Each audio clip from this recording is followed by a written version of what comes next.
wage their battle to destroy the evil forces of the Decepticons, the Transformers. Robots in disguise, the Transformers. More than meets the eye, the Transformers. Hello there and welcome to the TFG1 podcast. My name is Michael Blanchard. I will be your host for the next 50, 60, 70 or so episodes. I don't know how long this thing is going to be. This idea came to me because I have absolutely tons of extra time on my hands that I waste with sleeping. I'm not kidding you folks. I sleep probably 16 hours a day, off and on, throughout a 24-hour day. So I figured, why not just write up a whole bunch of crap and talk to people about it? Basically, what the TFG1 podcast will do is review the entire Generation 1 cartoon of the Transformers. I am a Transformers fan. I have been a Transformers fan since I was a little kid. And yes, like most of us Transformers fans, I cried and threw a fit when Optimus Prime got killed in the movie. My so far schedule for this podcast will be hopefully every other Friday, which the episode will be available on iTunes to download. I am in the process of setting up a Gmail account for email for listeners to email me and ask me questions either about myself or about the podcast, or if they'd just like to make general comments on the G1 DVDs if they have them and they've watched the episodes as I am doing. I'm also a fan of He-Man, She-Ra, Airwolf, Knight Rider. I love movies, music, video games, reading, writing. I have 2 books of poetry published. What inspired me to do this podcast was another podcast I listened to, entitled World's Finest Podcast. The 2 hosts that do that are Michael David Sims and James Doe. Michael runs a website called earth2.net. That's www.earth-2.net. It's a great website. It's dedicated to geek culture. Also, why I was going to do this podcast was because no one else out there in the Transformers fandom has thought to do it. Granted, G1 may not have been the best cartoon at times, but back in 1984, it's all we had. So what I'm going to do is, each episode, I will be reviewing 5 episodes of the cartoon. This episode today will feature More Than Meets the Eye, parts 1 through 3, Transport to Oblivion, and Roll for It. What I'm going to do is I'm going to synopsize each episode and then give my thoughts on that. At some point, when I eventually get around to reviewing the 1986 animated movie, which will be in between the season 2 and 3 of the DVD set, I will hopefully get a bunch of people on here that are Transformers fans to record with me. I think the format that I'm going to follow on that is I'm going to record my synopsis and thoughts of the movie, and then I'm going to have a roundtable discussion with hopefully people like Mike the Birdman Dodd from thisweekingeek.net, my actual sponsor, Stephen C. Phillips / Megatron from PredaconEmpire.com. Maybe, if they're interested, Jesse, Spada, and Ryan of TF Wire, which is also another good TF Transformers podcast. My podcast will feature absolutely no news. Everyone else out there in podcast land and website land is doing news, toy lines, comics, stuff like that, upcoming movie stuff from the now sequel, Revenge of the Fallen. I will not be doing any news whatsoever. Just to let everybody know up front, the main purpose of my podcast is to review and talk about and discuss the episodes of the Generation 1 cartoon. I'll leave the news and everything else up to the professionals. So, without further ado, let's get into some episodes here. I just want to also note that along with my thoughts, I will be on some episodes that I remember to do this, including some of my favorite quotes from the episode. So here we go. Many millions of years ago, on the planet Cybertron, life existed. But not life as we know it today. Intelligent robots that could think and feel inhabited the cities. They were called Autobots and Decepticons. But the brutal Decepticons were driven by a single goal: total domination. They set out to destroy the peace-loving Autobots, and a war between the forces of good and evil raged across Cybertron, devastating all in its path, draining the planet's once rich sources of energy. The Autobots, on the verge of extinction, battled valiantly to survive. More Than Meets the Eye, Part 1. To synopsize this episode, we open on Cybertron, with Wheeljack and Bumblebee coming out of a vent shaft. With energy conductors, they are going to hightail it back to Iacon, and they run into a Decepticon welcoming committee. I've got to stop here for a second because there are people walking through the hallways, and I can hear them, and hopefully it's not coming in on the microphone. But it's just, God, I hate living in this place. Anyway, hopefully that's over with. Before I continue with the synopsis, I really should start over. The Transformers are a race of robots, Autobots and Decepticons, who are on good and evil sides, and they're in a war for their planet Cybertron. Now, to synopsize this episode, oh god, this is gonna suck. We open on Cybertron with Wheeljack and Bumblebee coming out of a vent shaft with some energy conductors. They are going to hightail it back to Iacon, but they run into a Decepticon welcoming committee. Thundercracker, Skywarp, and Starscream attack them. Wheeljack and Bumblebee race towards the Decepticons. Skywarp shoots a flamethrower blast at them, surrounding the Autobots in a ring of fire. Wheeljack turns on some exterior fan blades and blows through the fire. Bumblebee gets hit and slides into Wheeljack's cargo hold. They then are chased by Thundercracker and Skywarp, but head underground, where the jets cannot get to them. Meanwhile, at Iacon, Optimus Prime asks Jazz about any remaining energy sources on Cybertron, and Jazz tells him that the north side of Cybertron is blacker than the inside of a drive shaft. You gotta love Scatman Carruthers as Jazz. What a great voice. After which both the Autobots and Decepticons board their ships and leave Cybertron to find a new source of energy to re-energize their planet. Both factions get caught in a meteor shower. The Decepticons follow the Autobots in their energy cannon blasted path. Then the Decepticons breach the Autobot ship, a fight ensues, and all of a sudden, G-forces start to drag the Autobot ship towards Earth. They crash land into a volcano, and 4 million years pass. The volcano erupts, reactivating the Autobots' computer Teletran 1. The computer starts reviving Decepticons and Autobots because it can't tell the difference, apparently. After the Decepticons are revived, they fly out of the Autobot base, and Megatron tells them that much time has passed, but their mission hasn't changed. After the other Decepticons walk away, Starscream turns around and starts blasting the volcano's entrance, so the Autobots will be trapped. Megatron tells him to stop wasting energy. Let's see. The Decepticons start scavenging for materials for a new spaceship and a new base of operations. Back at Autobot headquarters,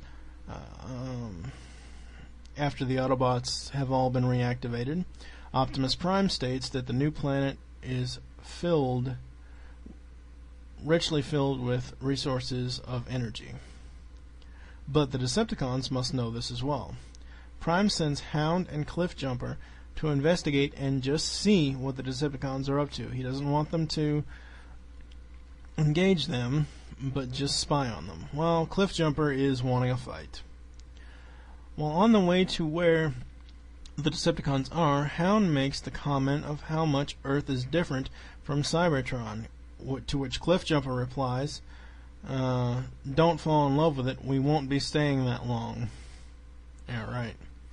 They reach the Decepticon base and start spying on them. Megatron and the other Decepticons are getting ready to convert oil into energon cubes, while Cliffjumper has Megatron in his sights and fires on the Decepticons. He misses Megatron, and Soundwave sends Laserbeak after Hound and Cliffjumper. They split up, but Laserbeak sends a missile after Cliffjumper, and then he chases Hound. He shoots at Hound and runs him off a small cliff.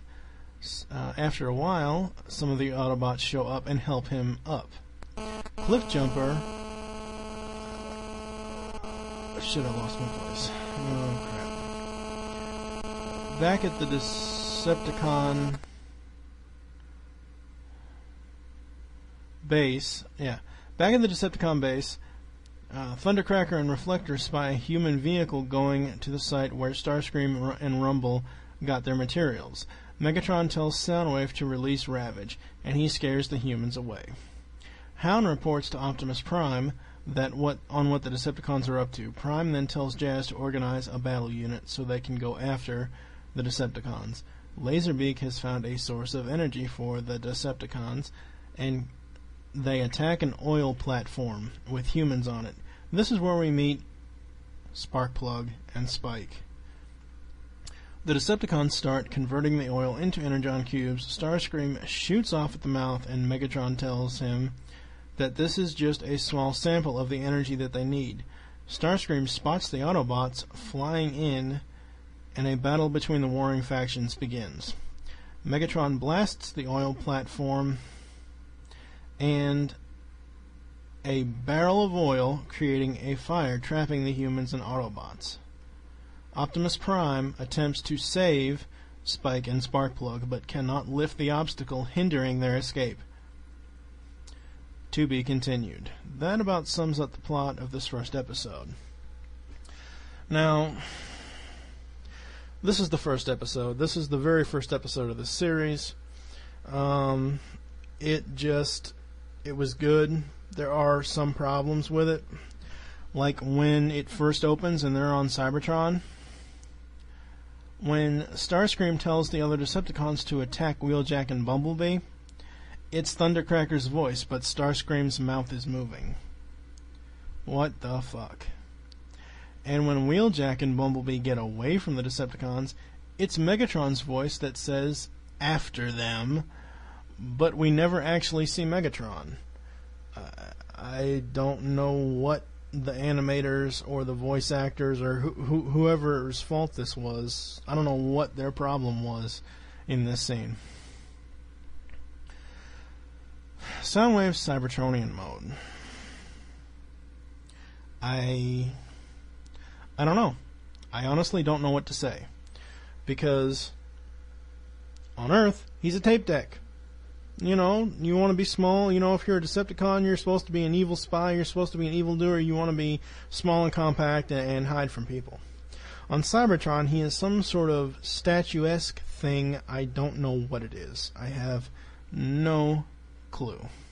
And why on Cybertron do all the robot modes look exactly the same? Autobots and Decepticons alike look exactly the same as their robot modes on Earth.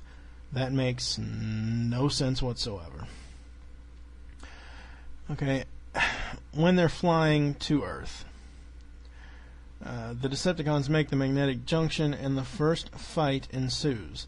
All of a sudden, they're within the Milky Way galaxy and the Earth's orbit. Holy shit. I thought Cybertron was millions of miles from Earth, in another galaxy even. Yeah, I know the way the story artists and writers did it was to move the plot along, but still, they had only just launched the spaceships from Cybertron like 20 seconds ago. That's animation for you, I guess. after the 4 million years pass, Skywarp is the first that Teletran 1 revives. It shows Teletran's satellite going out and finding an alternate mode for him. However, when he puts Megatron under the scope, it just revives Megatron. Does not go out and show him going to a pawn shop or something to get a gun or rifle or whatever the hell kind of gun Megatron is. We never actually see what Megatron's Cybertronian mode was.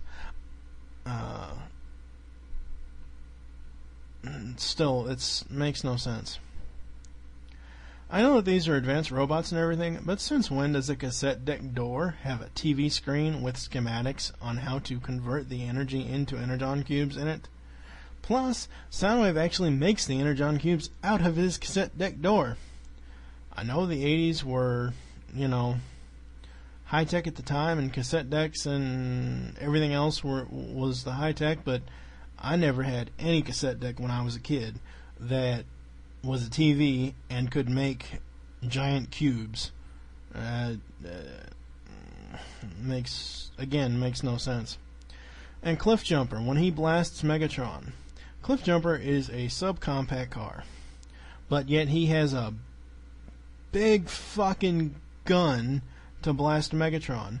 Where the hell did he get the goddamn rocket launcher from? Did he have it in his hatchback? After Megatron tells Soundwave to release Ravage and the human van pulls up. How the hell is a van/truck like the one that they show in the cartoon with those wheels going to drive on that desert terrain? I mean, this thing looks like a U-Haul moving van. I mean, a very small U-Haul moving van, but still. How are you going to get that over rough terrain? Again, another nonsensical trip. One thing that has always bothered me ever since I watched these cartoons, the Autobots, for the first 4 episodes, can fly, like the Decepticons can. Okay, if you have a cartoon series, and you're going to make both of your good hero robots fly, and your bad, evil, take over the universe hero, I almost said heroes. Oh boy. Your evildoers, overlords, whatever you want to call them, fly. How can you only do it for 4 episodes for one faction, but then the other faction gets to fly throughout the entire series? And that doesn't make any sense. Oh, Sparkplug. What the hell kind of a name for a guy is Sparkplug? He must have had an automobile junkie for a dad or something. In closing, the first episode of G1 was good. I didn't really notice any animation flubs at all, other than that when they showed Hound, after he got injured right before they hauled him up, his paint job was like tie-dye. What's up with that? And not his regular green colors. So anyway, that is it for More Than Meets the Eye Part 1. I don't know who you are, but you saved our lives. We're Autobots. We're from Cybertron, a planet far from Earth. Another planet? That's awesome! Those who tried to harm you are called Decepticons. We must stop them before they destroy your world. Can we help? We are the only ones who can stop the Decepticons. But my son Spike and I know more about Earth than you do. Maybe you can help us. More Than Meets the Eye, Part 2. To synopsize this episode, we open where the last episode left off, with Optimus Prime and the humans trapped at the oil platform. Trailbreaker and Wheeljack attempt to put the fire out, but Prime and the humans get out of the water. Prime then tells the humans who they are and where they come from, and tells them as well that the Autobots are the only ones that can stop the Decepticons from taking over Earth. Sparkplug brings up the fact that he and his son Spike know more about the Earth than the Autobots do, so Prime agrees to let them help. The next scene is Spike sitting on a cliff above Autobot headquarters writing in his journal about the Autobots. Soundwave is spying in the area and transforms into his cassette deck alt mode. Spike finds this cassette deck and brings it into Autobot headquarters and sets him down. Spike doesn't know that the tape deck is a Transformer, much less a Decepticon. He goes further into the base to talk to the other Autobots, and they explain to him why they transform, and we find Spike with Mirage, Hound, Trailbreaker, and a few of the other Autobots in the repair bay. They're all showing off to him their abilities. Hound takes Spike for the ride of his life as they leave Soundwave, whom is still in the base. Hang on, folks. I might have to redo that. Got something in my eye. Ow. There. As Hound and Spike leave, Soundwave, whom is still in the base, transforms and releases Ravage. Ravage is to enter Teletran 1 and acquire knowledge of Earth's resources. We then go back to riding with Hound and Spike. And Hound is commenting on how much of a nice place Earth must be to live. However, Spike wants to know more about Cybertron. Hound tells him that it was a nice place before the war. They then get back to base, and Spike actually catches Soundwave and Ravage downloading the information from Teletran 1. Soundwave swipes at Spike, but narrowly misses him. Spike then hits the alarm. Soundwave and Ravage attempt to retreat. Prime sees them and tells the Autobots to get them. Soundwave escapes, but the Autobots capture Ravage. Soundwave gets back to the Decepticon base and reports to Megatron on Sherman Dam. The Decepticons are going to create a tidal wave to put the dam's power outage in overload to fill the Energon cubes at the dam. Rumble is dispatched to, quote, shake things up a bit and get the tidal wave going. At the Sherman Dam, the humans realize that the river is rising, but the Decepticons arrive and attack. The Autobots are monitoring the situation, and Jazz goes to tell Optimus Prime of the Decepticon activity. The dam is going to explode from all the electrical output. Soundwave prepares the Energon cubes while the Autobots arrive and are too late. Hound and Spike find the heart of the tidal wave, and then Hound dives under the water to find Rumble. Bumblebee and Ironhide attempt to make a new river to stop the overflow of the water output from the dam. Prime and the rest of the Autobots head to the plant while Megatron tells the Decepticons to gather the Energon cubes and get back to base. Prime tells Megatron to, quote, stick it in neutral, and that he's not going anywhere, end quote. A battle ensues with the Autobots and Decepticons. Sparkplug leads the humans out of the plant to safety. Starscream blasts the control panel, ruining the Decepticon mission. Prime and Megatron engage in a battle atop the dam. They trade insults and attack each other with their energy weapons. Prime has an energy axe, and Megatron has an energy mace. We then get back to Spike and Hound attempting to stop Rumble. Rumble comes out of the water and pushes Spike down. Hound is still underwater. So Spike dives underwater and finds Hound trapped under some rocks, and he frees him. Of course, then Hound has to gently push on Spike's back to get him to breathe again, because he was underwater that long, and humans can't breathe underwater that long without oxygen, obviously. We then see Megatron and the rest of the Decepticons retreating while the dam is still in danger of exploding, and Optimus Prime is adrift in the water. Jazz yells out to Prime, and he throws him the grappling hook he has, and pulls the Autobot leader out of the water. Let's see, where was I? Optimus Prime tells his troops that if Megatron succeeds on Earth, he'll be impossible to stop on Cybertron. He also tells them that we must not ignore the danger, we must conquer it. Peter Cullen is such a great voice. He will always be Optimus Prime. The scene then skips to the Decepticons, who are filling their Energon cubes. Soundwave tells Megatron that the new space cruiser is nearly completed, and they need more energon cubes. They need one more source of energy, however, because dumbass Starscream tries to quote-unquote test the energon cubes, and so begins a power struggle between Megatron and Starscream, which is a running gag throughout the entire series. Well, of course, until the movie, until Galvatron shoots the poor bastard. Sorry, spoiler. Oh, Christ. So, after which, Megatron yells at Starscream, telling him they need now two sources of energy, one being the ruby crystals of Burma, and the other being rocket fuel at a nearby airbase.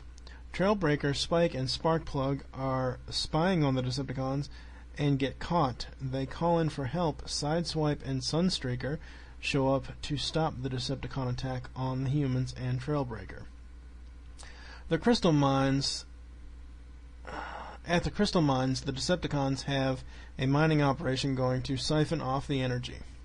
The Autobots are outside the mine wondering where the Decepticons are, so Bumblebee and Sparkplug volunteer to go into the mines and find the Decepticons. Wheeljack hands Sparkplug an explosive charge, a very potent explosive charge. They are to get in, place the charge, and get out. They only have 60 seconds to do so. So Bumblebee and Sparkplug head off towards the mine's entrance.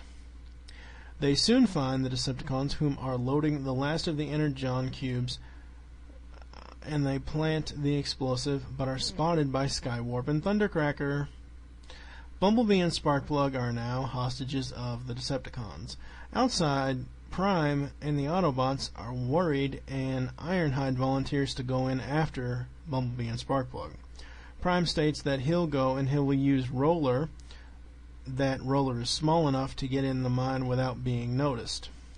Prime gets to the mine entrance after transforming and releases Roller. But just as that happens, the bomb goes off. This causes a massive explosion and a cave-in. The explosion reaches the mine entrance, and Optimus Prime tumbles end over end, trailer and all, down the cliff. That about synopsizes this one up. Okay, now for my thoughts on this episode. First off, in the second episode, it debuted Spike writing in his journal, and of course, the voice actor is telling Spike's thoughts as he's writing them down. I think that this was and is a great thing. It's a way for, at the time, back in '84, it's a way for children to live vicariously through Spike. You know, Spike and Sparkplug are, other than a few of the other human characters that are introduced later on, but Spike and Sparkplug throughout the main series, at least until the movie, are the main characters, and they're the only humans that really interact with the Autobots. And I think it's very, very cool that they wrote that in there, because it, like I said, it allows children to live vicariously through Spike, and because it's like, who wouldn't want to be standing next to a however 60 feet or 20 feet tall Optimus Prime? That has just got to be the coolest thing ever. Yes, I know it's animation, but still, it's just very, very freaking cool. And I thought that was a really, really good thing that the writers did, was to make that scene happen. So anyway, after Spike jumps off the cliff ledge he's sitting on, Soundwave is in his tape deck mode. Spike picks up the Decepticon, looks right at the tape deck door, and sees the Decepticon purple symbol. I understand it's plot line and storyline to get Soundwave into the base to be able to, for the Autobots to capture Ravage later, but I mean, come on, how stupid is this kid? And when Hound takes Spike for quote-unquote the ride of his life, anyway, that's a little questionable. How the hell is just a waist belt going to protect anyone in a damn Jeep driving over rough terrain? I mean, Hound is driving over sand dunes and everything else, and I'm sorry, the only thing it showed when Hound told Spike to buckle up was a waist belt. There was no shoulder belt, no nothing. The kid could have fallen out of the goddamn Jeep at any point in time. Okay, when Soundwave transforms and releases Ravage to enter Teletran 1, wouldn't the fucking computer know that an unauthorized outside source is downloading information from it? Why did it take the Autobots to hear an alarm to realize that there was an intruder? This is also, and I will bring this same point up multiple times with the Autobots' defenses at the base in the next podcast episode, because there's several times where Decepticons get in, like Laserbeak. He flies right in at the top of the volcano down to the Autobot base. No alarm, no nothing. What was Optimus Prime smoking that day when they had a security class or something? I don't know. I didn't note this before, but these Transformers are made of freaking metal. Wouldn't they rust or something going underwater? The scene where Jazz and Spike are reading Teletran, how can they be reading what's on the screen? It isn't even written in the fucking English language. Now, I paused it on that point, and I looked at the screen of Teletran 1's on the animation. The stuff, it's not written in any language I know. It's not Chinese symbols, it's not Japanese symbols, and I'm not saying that I know how to read those, but supposedly they were reading it word for word off the screen like it was English. It was friggin' squiggly lines. What the hell? The battle where Megatron and Prime are at the top of the dam, and Megatron flies off. He's still swinging his energy mace. He flies right by the other Decepticons who are carrying the Energon cubes. You mean to tell me that his swinging mace didn't hit any of them? I call bullshit on that. At the very end scene, when the Autobots are outside the crystal mine, Wheeljack's voice sounds different than in the first episode, and even earlier in this episode. It was very gravelly. So I looked it up online and found out, wow, Chris Latta did the voice of Wheeljack. Now, I know a lot of these voice actors did multiple voices for these cartoons back in the 80s, but I did not know Chris Latta, who also does the voice of Starscream and, of course, Cobra Commander over on G.I. Joe. I didn't know he had done Wheeljack. And while I'm thinking about it, seeing as how this is the first podcast episode, throughout the first about 10 episodes, Wheeljack's little things on the side of his face that blink the lights, like sometimes they're blue, sometimes they're red, I think one time they're yellow. There's another animation flub. But back to my point about Chris Latta, unfortunately he's no longer with us, rest in peace. He was a very talented guy. In closing, very good episode. If I had to, now on this podcast, I am no means going by a scale of grading, because I suck at math. But if I had to grade this episode, I would probably give it a 7 out of 10. It was very entertaining. And the first episode, I would give the same, a 7 out of 10. Can you hear me? He's still generating. Roller. What happened to him?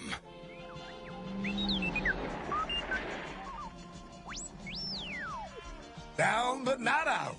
Roller's one tough little Autobot. Prime, can you transform? I'll try. I don't know if I can do it. I've almost got it. Come on, Prime. You can do it. Try harder. You got it. You got it. Come on.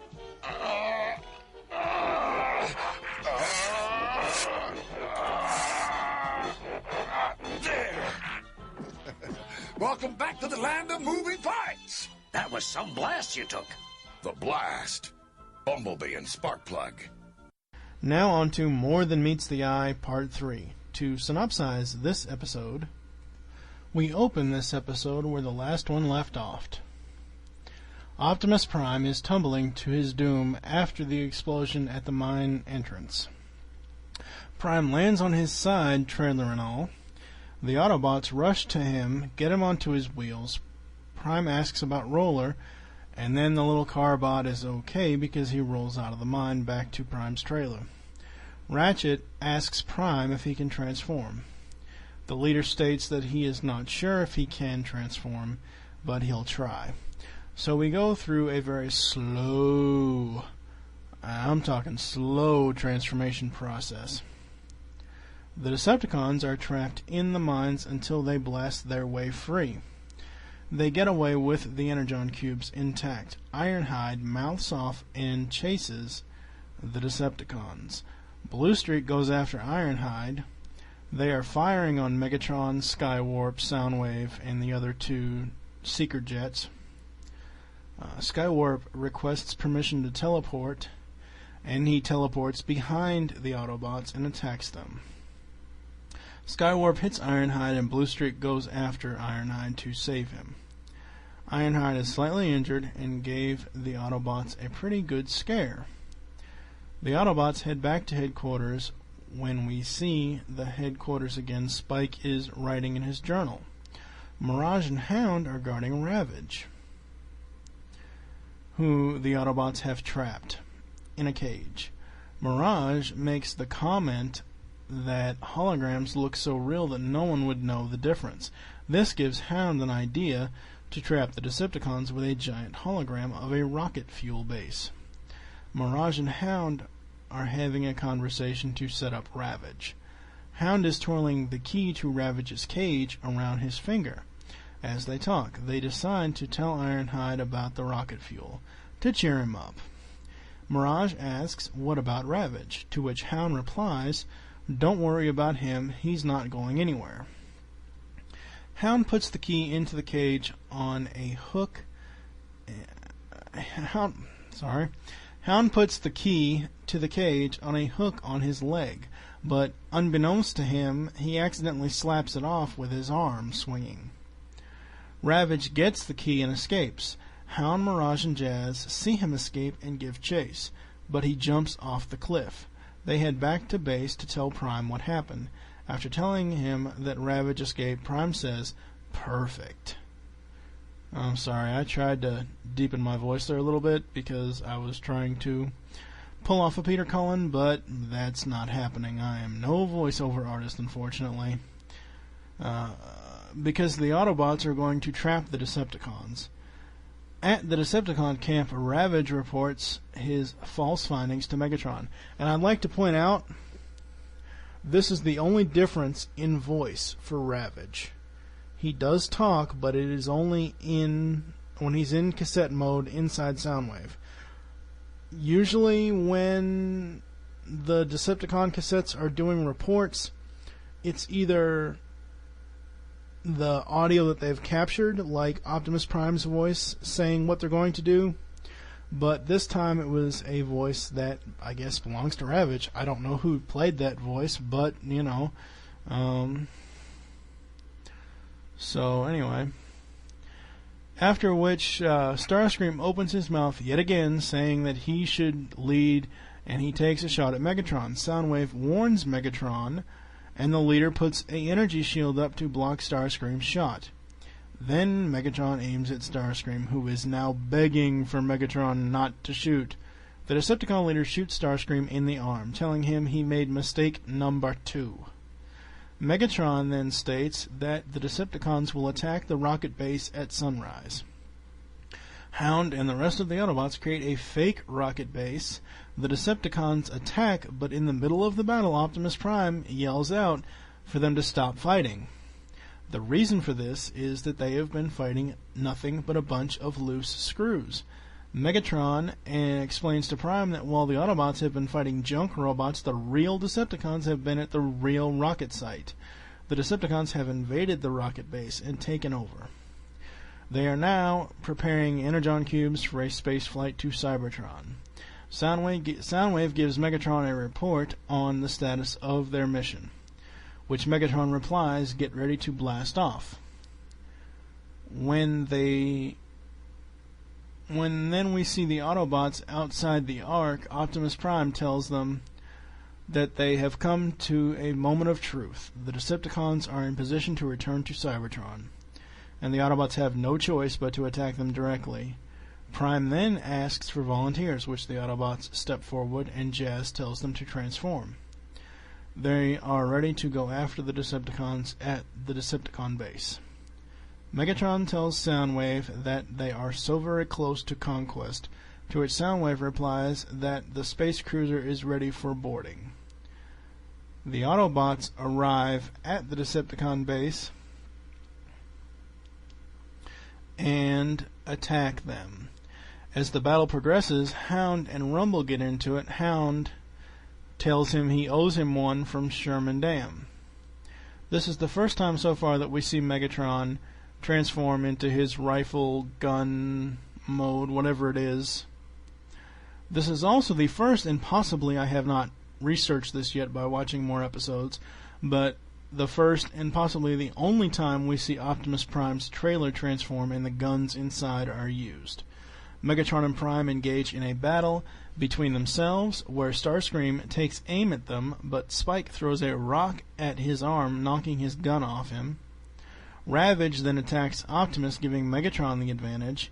The Decepticons get into the space cruiser and blast off. Optimus Prime shouts out Megatron's name. Optimus demands Sideswipe to give him his rocket pack. Jazz mounts the rocket pack on Prime, and Prime says that he'll be back. "I'll be back. I am the Optimus Prime Terminator." Ha ha ha. Sorry, I just had to do that. Inside the ship, Megatron and the Decepticons are gloating that they have won. Starscream then spots Prime coming up behind them.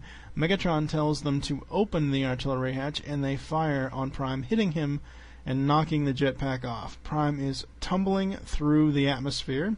The Autobots spot him, and Ratchet says that he will crash very hard. Optimus does hit the ground hard, and the other Autobots rush to his aid. After telling his troops that he is fine, Prime looks around and asks where's Mirage. Bluestreak says he was here earlier during the fight, but he's gone now. Meanwhile, on the Decepticon ship, Starscream and Megatron get into another power struggle. This is becoming just, I don't know. Anyway, Starscream is ready to fire upon the leader when Mirage appears and shoots the controls on the spaceship. Starscream shoots Mirage. Megatron shoots Starscream, screaming, "Death to all traitors!" Yes, that's the best I can do on Megatron. My voice is no... I have no range whatsoever. The ship is going to crash. Soundwave cannot regain control. Mirage jumps out of the ship before it crashes. He lands near the Autobots. Prime tells him that he could have waited for them to board, to which Mirage replies, "Sorry, Prime, the ship was full." Now, because the Autobots have stopped the Decepticons, the governments of the world have decided to give Optimus Prime and the Autobots the energy that they need to revitalize Cybertron. Spike ends his journal by saying, "I'm glad we don't have to worry about Megatron and all those Decepticons anymore." The episode closes by showing the sunken Decepticon ship and Megatron swimming out of it. Now for my thoughts on the episode. I found some more sound and audio glitches. In the scene where Ravage escapes and the Autobots give chase and they get back to Optimus Prime to tell him what happened, it's Mirage's voice talking but Hound's mouth moving, as another sound glitch.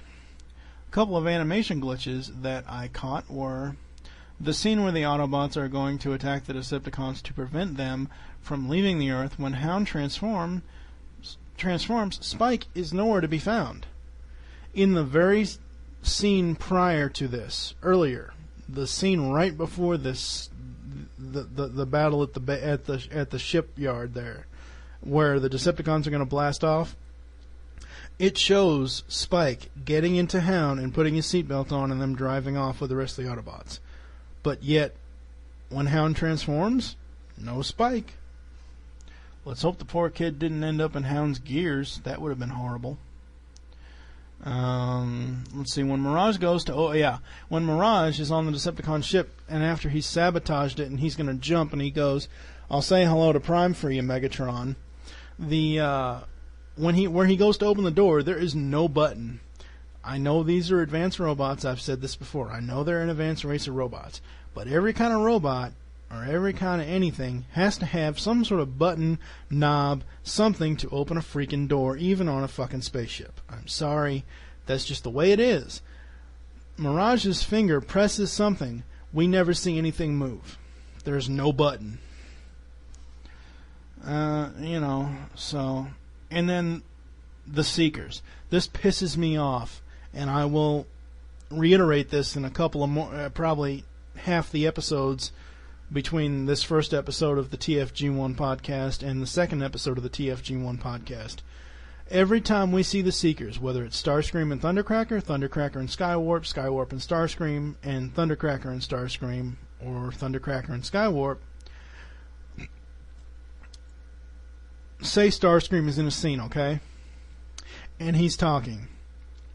It could be Thundercracker or Skywarp that walks up right next to him, but the exact same coloring as the main robot that's talking. So if Skywarp walks up next to Starscream on Starscream's right, on the left-hand side of the screen facing us, they're the same freaking colors. This happens tons of times in these episodes. I don't know what that's all about, but something the animators did not catch. 4 million years ago, creatures from the planet Cybertron crash-landed on Earth. Mechanical creatures of great technical sophistication, Autobots.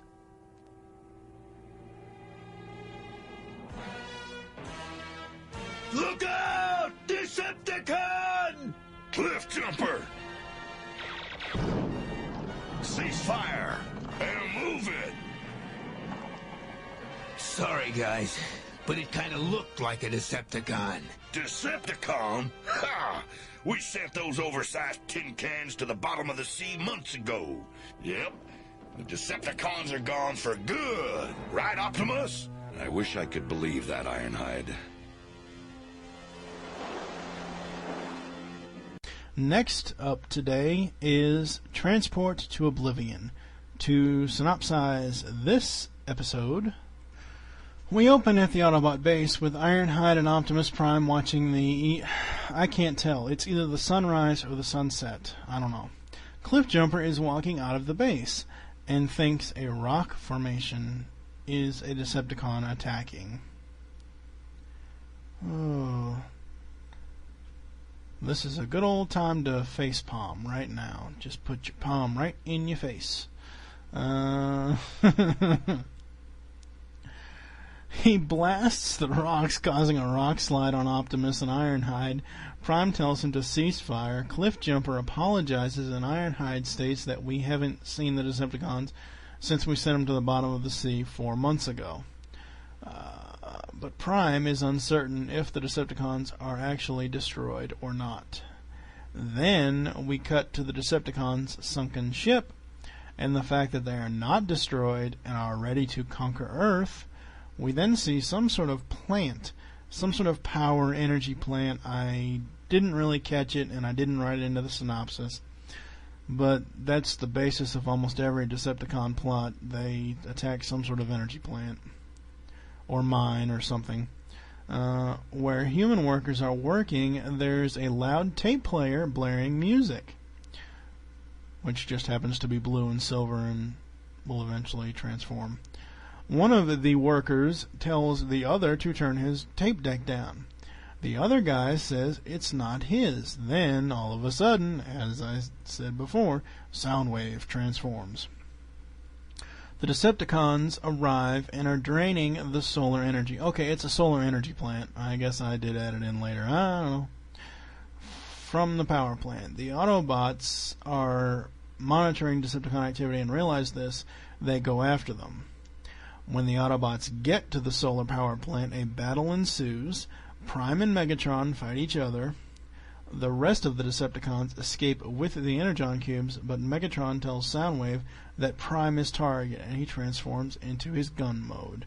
Ironhide jumps in front of Optimus, saving him but injuring himself. Megatron and Soundwave escape, and the rest of the Autobots tend to Ironhide. Bumblebee and Spike go to spy on the Decepticons, and they find the evildoers in a riverbed in the desert.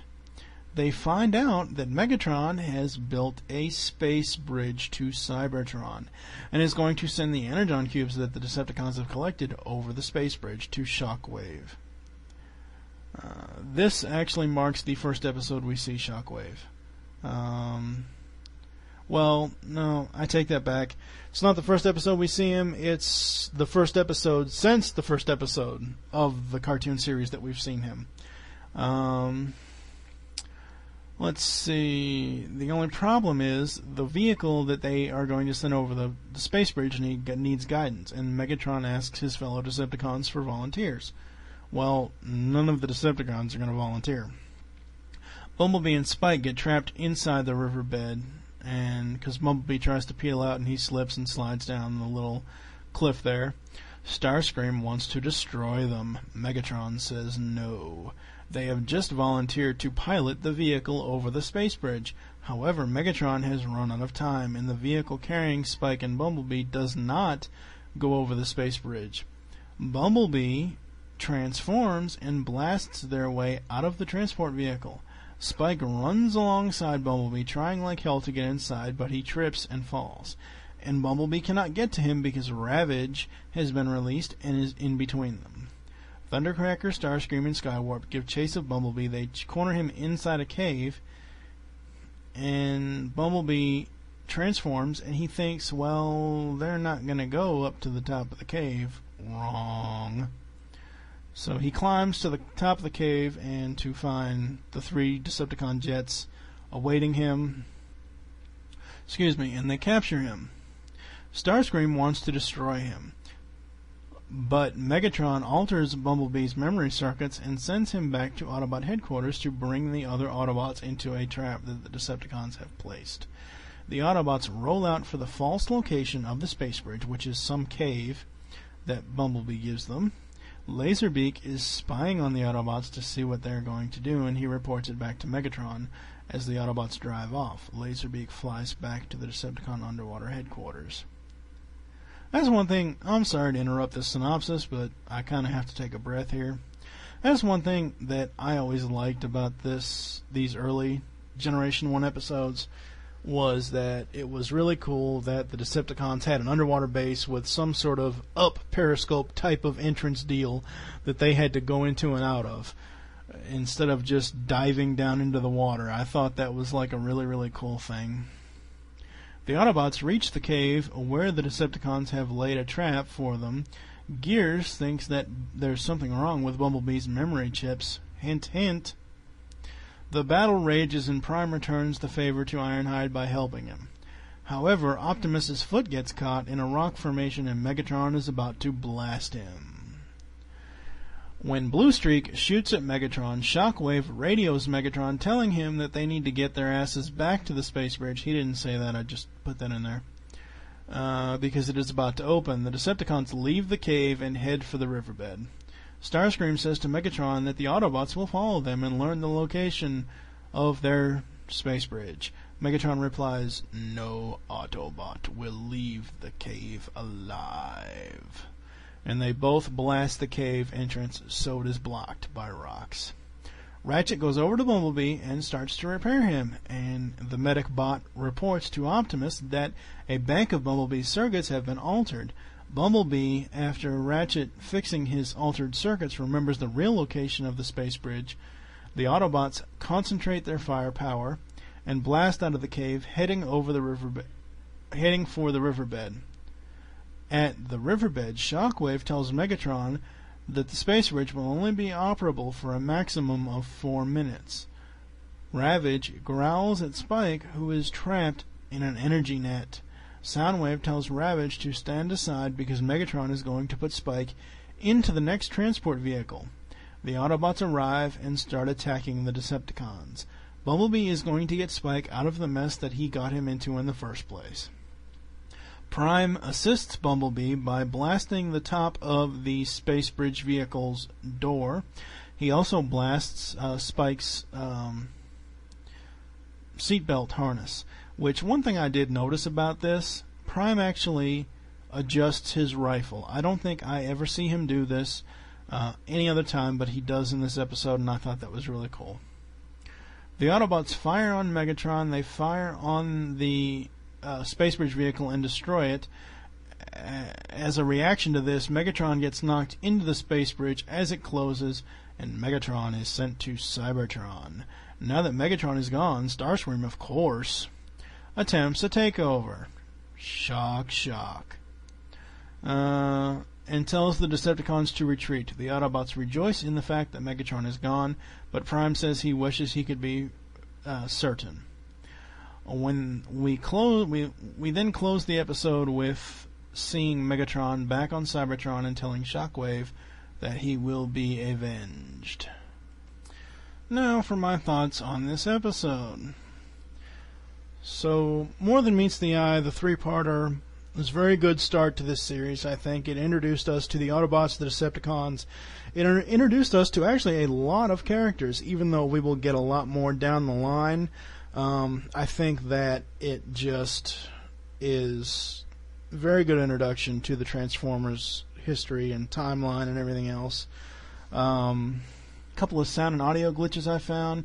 When Bumblebee and Spike get captured by the Decepticons and are going to be sent over the space bridge, it closes without the vehicle inside it. When Megatron's mouth is moving, it's Shockwave's voice that you hear, another audio flub. Couple of animation glitch alerts. In the cave battle, when Optimus Prime has his foot caught and Megatron is going to finish him off, it shows Megatron's fusion cannon as gray/silver, and it is not the black coloring that it is supposed to be. This just... Megatron on a whole, for the most part, his legs, majority of his legs, his arms, and his upper torso, and his head, and his back, is gray.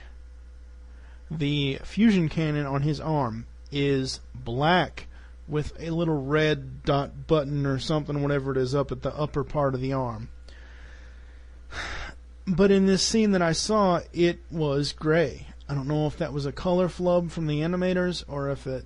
I don't think it was intentional. But, I don't know, it's just another one of those animation flubs. At the scene where Megatron is sent over the space bridge, Starscream tells the Decepticons to return to base. Now that Megatron is gone, he is the new Decepticon leader.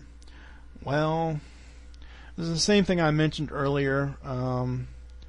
The Starscream Skywarp Thundercracker bit where one of them is standing next to the other and they're both the same colors. So, I don't know. I'm not really sure.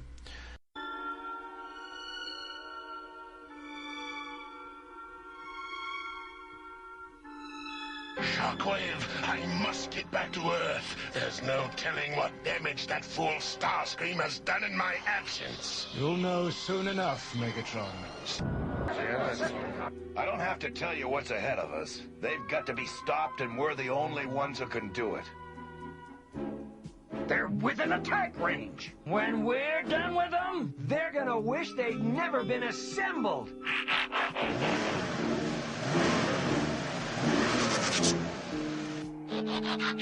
All right, bro, let's go. Okay, Big Knife, let's see how tough you are. Hey, check out this move. Yeehaw! The one thing you show us are forgetting is me.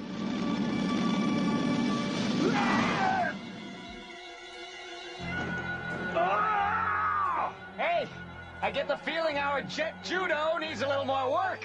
Oh? What makes you say that? Next up today, the last episode actually for today's episode of TFG1 podcast is Roll For It.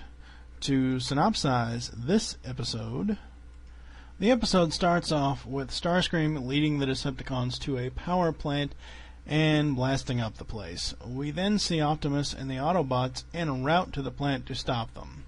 A fight ensues, and the Energon cubes the Decepticons have collected are destroyed. Soundwave calls a full retreat. Optimus tells Bluestreak and Prowl to follow them, but don't bite off more than they can shred. We then are shown Cybertron and Megatron contacting Starscream and Thundercracker. He tells them to meet him in the desert near the laboratory that they plan on stealing the antimatter formula from. Bumblebee, Spike, and a new character, which is introduced in this episode, Chip Chase, another human, who is actually a computer whiz kid, arrive at the laboratory. As the guards are letting them in, we see Reflector in his camera mode, which I will talk about later, taking pictures of the entry codes. As they enter the lab, Professor there gives Chip a computer disk that has the antimatter formula on it that will allow... he gives Chip a computer disk that will allow Chip's home computer to talk to the one at the laboratory. As the group is leaving, Laserbeak attacks. Bumblebee and Spike drop Chip off at his house and then race to the lab where Megatron will be attacking. Bumblebee says that he has already radioed Optimus Prime and is on his way, but they need additional help, so he calls for Bluestreak and Prowl, but they say that they can't get there, and Bumblebee's like, well, what do you mean you can't get here? And then come to find out that they have found Starscream's raiding party at a military Air Force base type deal. Unfortunately, Bluestreak and Prowl are outnumbered, and the Decepticon jets fire on them. Meanwhile, Megatron reaches the lab and busts in, but not before the Professor can upload the antimatter formula out of the lab's computer system. Back at the battle where Prowl and Bluestreak got ambushed, Prowl's battle computer has been severely damaged. He attempts to link up with another online computer at that very moment, which happens to be Chip's computer. Chip is now guiding Prowl's actions in the battle. Chip guides Prowl to a jet within the hangar that is armed with missiles, and he proceeds to fire on the Decepticons, causing them to retreat. However, Megatron has learned of the location where the antimatter formula was sent. Chip memorizes the formula and destroys the data disk just as Ravage breaks down his door. Ravage then kidnaps Chip and puts him into Starscream's cockpit. Back at the laboratory... Yes, I just want to say before anybody writes in, yes, I've said laboratory, and now I'm saying laboratory. I don't know. You can say it both ways. It doesn't really matter. Back at the laboratory, Megatron has achieved his goal in making antimatter energon cubes because he had Soundwave read Chip's mind to get the antimatter formula. However, the Autobots have a plan to get Chip free of the Decepticons.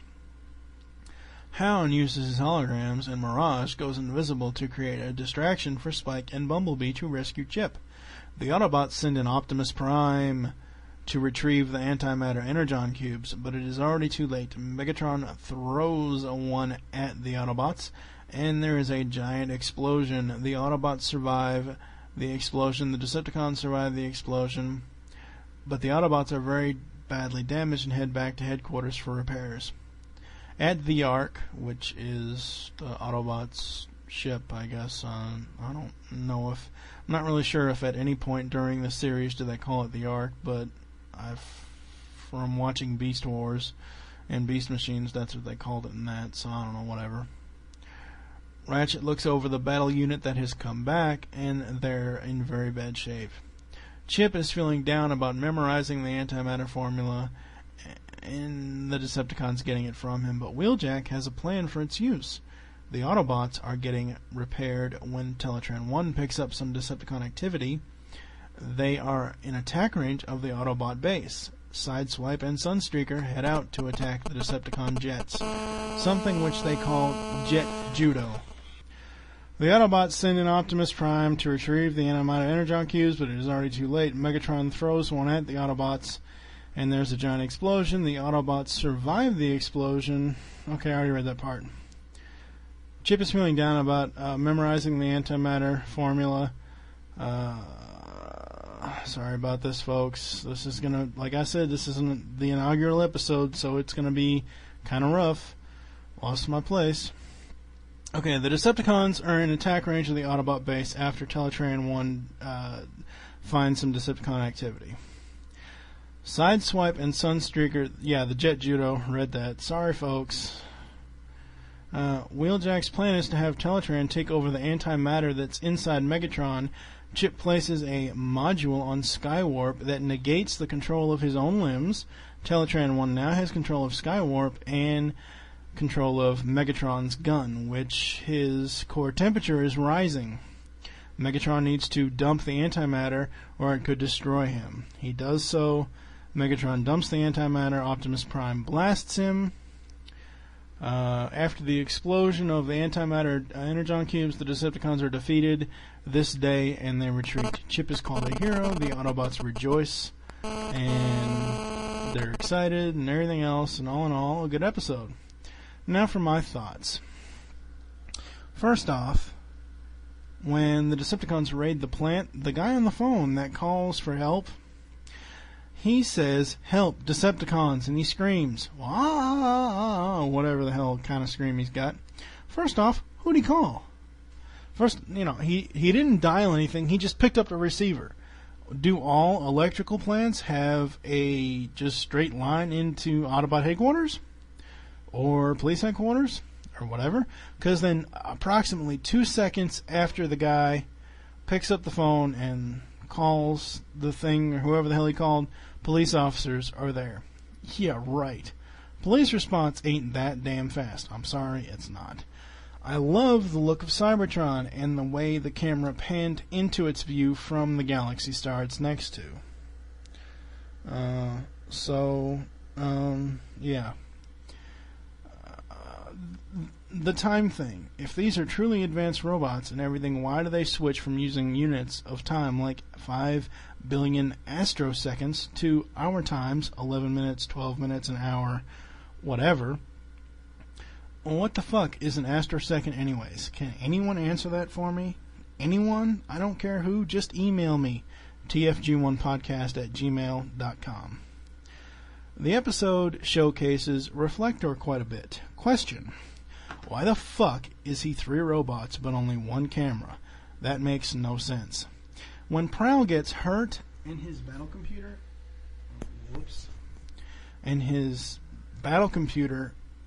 is damaged and he links up with Chip's computer, that reminds me of the Headmasters and Target Masters. Even though Chip isn't physically inside of Prowl, he's still controlling him. I wonder if that's where David Wise, the writer of the Rebirth saga, got the idea. When Ravage kidnaps Chip and Soundwave says, "Excellent, Ravage," it kind of sounds like the voice of Dr. Claw from Inspector Gadget. Now, I know for a fact that...